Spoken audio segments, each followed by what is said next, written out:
As you saw in the title, I've made $6,249 from game development as a teenager. I'm still a teenager and this number is going up every day, so by the time you see this, $6,249 will be an inaccurate number. This amount was calculated on November 18th. I've actually only released 2 commercial games, one in 2018 and one in 2019. However, I actually made more money from game dev in 2020 than I did in 2018 or 2019. I'll get into why in the categorical breakdown. While these numbers are good and all, I know that a lot of people are watching these types of videos because they're curious about how hard it is to make a living from game development. So this number on its own isn't particularly important.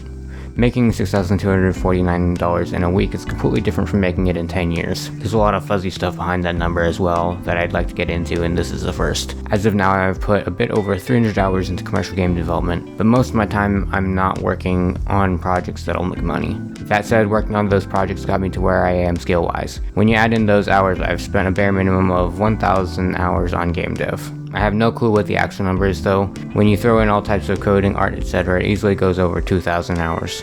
It's also worth noting that about $600 of the money made from the $6,249 comes from YouTube, which I don't consider commercial development. I'll get into the categorical breakdown in a bit, but there's one last thing I'd like to point out about the YouTube situation. Many people making these types of videos fueled their earnings with their presence on YouTube. In my case, most of my sales were made without the promotional power of the decent-sized YouTube channel I have now. Now for the categorical breakdown where things get really fuzzy depending on your definition of game dev. First up, I'd like to talk about the sales themselves. I've made money from traditional sales on both Steam and itch.io, but I've also made money participating in bundles. The sales are from a combination of donations for free games and payments for paid games.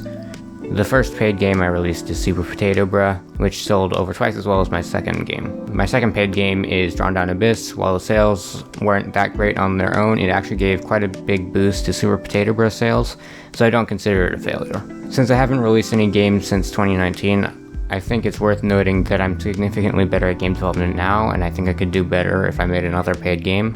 I'm actually considering taking a break halfway through my big project that I have devlogs on to make another paid game in about 100 to 200 hours. Anyways, onto the sales numbers. On Steam, I've actually only made about $1,432 in gross revenue. A lot of people seem to break down how much they actually get out of the gross revenue, but this actually violates the NDA that the developers, including me, have with Valve. So I won't go into how much of that I actually got. If you notice, there are 3 big spikes for the revenue graph and 4 on the units graph. There's also an absurdly high number of lifetime units total. The 3 spikes are associated with specific events. The first spike is the release of my commercial game on Steam, Super Potato Bruh. The second spike is the release of my second Steam game, Drawn Down Abyss. The third spike is actually from when my channel experienced a ton of growth because the YouTube algorithm took off with my How to Code Almost Any Feature video. This spike was much shorter in duration than the others, so even though the spike is tall, I didn't get as much money as I did from the other 2. The extra spike in the units graph is from when I participated in a bundle. I got paid a decent amount to put my game in a bundle and essentially give out the game for dirt cheap. The bundle sales use keys, so they don't count towards my Steam revenue. I'll get into the details of that in a bit. On itch.io, I actually made quite a bit more than I did on Steam. I've made a grand total of $2,193.49, of which $622.14 were from donations on free games. Since I'm under no NDAs here, I can actually share the profit split as well. The cool thing about itch.io is that you can choose how much you give to itch.io.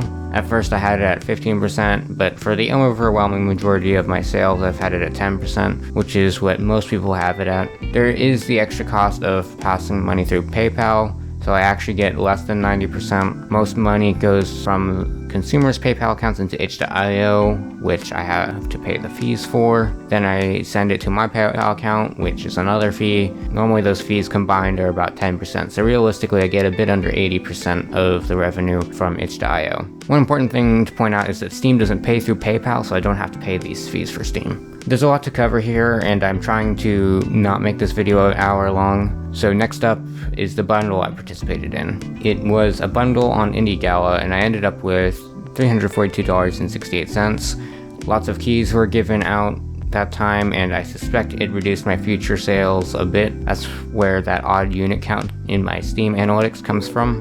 Overall, I think it was a good move, but it didn't give me that big of a net benefit. Just last month, I started a Patreon account, which has earned me $18.48 after Patreon's cut for that first month. There's a link to that in the description if you're interested in supporting me. I suspect this will make up more of my revenue in the future, but I just started it, so it's not too much right now. Next up is YouTube. I just got monetized this year, and I've made all of $626.63 with an average of a whopping 91 cents per 1,000 views. Out of all the things I do for money, YouTube pays the worst by far. I put in around 20 hours per month and get about $80 per month, which is less than half the minimum wage where I am. That said, it has made me a bit extra since it leads to patrons and some game sales. It's also worth noting that I'm getting some sponsorship offers, so my income from YouTube may go up significantly if I decide to accept one. This final category is the source of the majority of my current income from game dev at the moment, and it's the reason I've made more this year than any other year from game development. It's freelancing. I get a lot of offers for freelance development for both games and non-games. I'm only talking about games right now, so the income for this area excludes the non-game dev jobs. That said, non-game dev jobs tend to pay better. Most offers I get are for some pretty awful wages, some of which are below minimum wage because the clients aren't from the US or Europe, one of which was supposedly a local government entity from a South American country. Personally, I have no interest in working on projects for larger companies, so I get pretty strict with the offers I accept. I've taken 2 offers for game dev, neither of which were small jobs. I'm not entirely sure if I can disclose what I was working on, but here are the numbers. I made $1,004.78 from the first job I took, and for the second I've made $631.24 so far. The way I got these jobs was rather interesting. The first one was because the client was familiar with my work, but I don't think it was at all related to my YouTube channel. I actually ran into the client in a Discord server and we started talking. There's a combination of luck in me running into the client and the fact that the client already knew who I was that got me the job. The second one is a bit more like what I see most of the time nowadays. I think the client knew me from my YouTube channel and sent me an email. That's it for the categorical breakdown. That all adds up to $6,249. Just keep in mind that my revenue share is not included in that number for game sales. With all that said, I think the big lesson here is that improving skills in a specific area can open you up to all sorts of income if you're looking for them. Don't be strictly confined to a single channel of income. Indie game dev is a difficult business to be in. I've actually made an average of over $20 an hour working as a solo indie developer, but that comes after many years of experience. I've been making games for over 7 years now, mostly as a hobby. I started when I was 12. You might still be wondering about that second part of the title and how I fit all this into my schedule. If you remember what I said earlier, I've put about 1,000 hours into activities relating to this at a minimum, and I think it's much higher, but I don't think it's above 3,000 hours. There are people with 3,000 plus hours in CSGO or League of Legends at my age, so it's not a huge deal to put that much time into this stuff.